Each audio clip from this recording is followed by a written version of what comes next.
Welcome back for the second part of direct variation. Okay, so just as a reminder, yesterday we talked about how direct variation basically is an equation that has the form y equals a times x. So a is just the slope of the line, the y-intercept is 0, therefore there's nothing being added or subtracted from the x term. And so when we look at the graph of these lines, they're going to be straight lines going through the origin. Now the slope can either be positive or negative, but it's got to go through the origin. And when we look at the table of these equations, you'll see that there is a proportional relationship between the y and the x values. Okay, so what we're going to do today is we're going to take a look at 3 different real-world situations and determine whether or not they represent direct variation, and if so, see if we can write an equation for them. Okay, so for our first one, the total cost of riding the bus to and from work each day is $1.50. Write an equation to relate the total cost of the bus rides to the number of days you rode the bus. Okay, so first thing we need to do is decide, is this direct variation? So take a second and think about whether or not you think this is going to be a proportional relationship. Okay, so when I look at this, I'm thinking I might want to set up a table and do a comparison between the different number of days that I ride the bus for and how much it's going to cost me. Now, if I ride the bus for 0 days, I'm going to be paying $0. Okay, and now notice that's a key feature of direct variation, is that it's got to go through the origin. This is going through the origin, 0, 0. If I ride the bus for 1 day, it's going to cost me $1.50. If I ride for 2 days, that cost is going to double, and I'd be up to $3.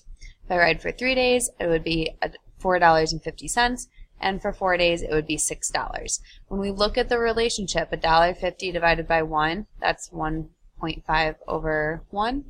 3 divided by 2 gives me the same ratio of 1.5 over 1.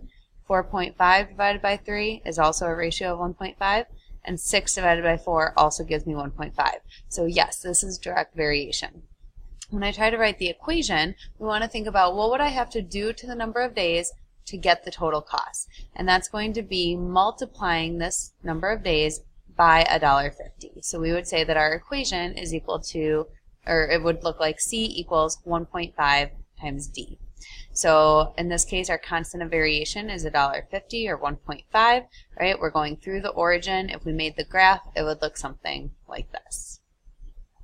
Okay, let's take a look at another one.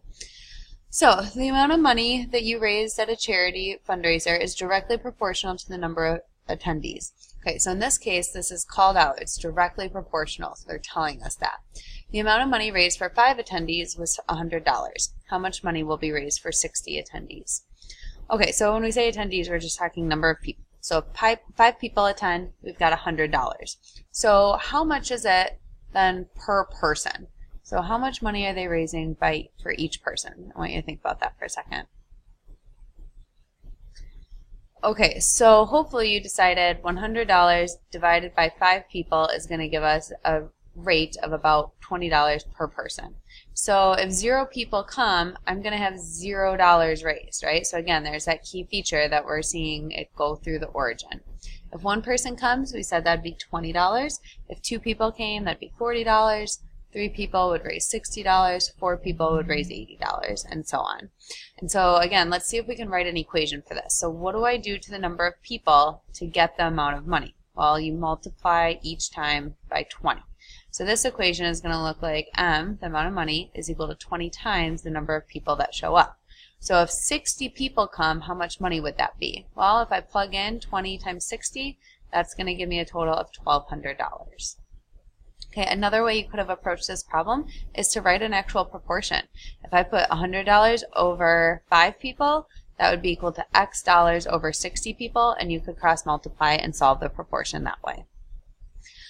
Okay, last one. As a part of your New Year's resolution, you sign up for a gym. You have to pay a one-time registration fee of $50 and then a monthly fee of $75. Okay, so again, I want you to think about, is this a proportional relationship? Is this direct variation?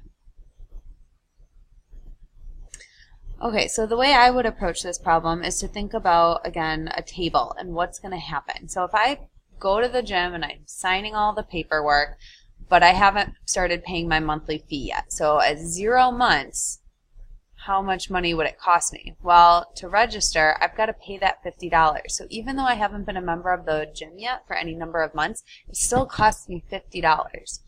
So then at month 1, I've now paid $50 startup fee plus my first month of $75, so I'm up to $125.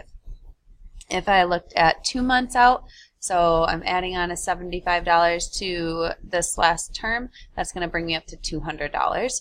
By month 3, I'll pay an additional $75, bringing me up to $275, and then for 4 months, I'll be all the way up to $350. Now right here at 0 months, I'm already paying $50 just to sign up. So that right there is telling me that my y-intercept is going to be 50, and this is not going to go through the origin. Therefore, we can conclude this is not direct variation. There's no number I can multiply the number of months by to get the cost consistently. So I can't multiply by the same thing every time. 50 divided by 0 is not the same as 125 over 1, which is not the same as 200 over 2, and so on. So not direct variation.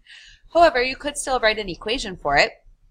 If you're paying $75 each month, you would multiply 75 times however many months you are paid for, but you still have to add on that $50. And so the equation would look something like C equals 75 times M plus 50. So when we think like Y equals MX plus B, your slope is 75. That part's the same as like in the direct variation one. So the only difference is, again, that our y-intercept here is 50 as opposed to 0. Okay, and that's it for today. So please take a minute here to write down and record something that you learned or were reminded of, and any questions that you have. And again, try to make sure you put down at least one thing for each. Okay, thanks for watching.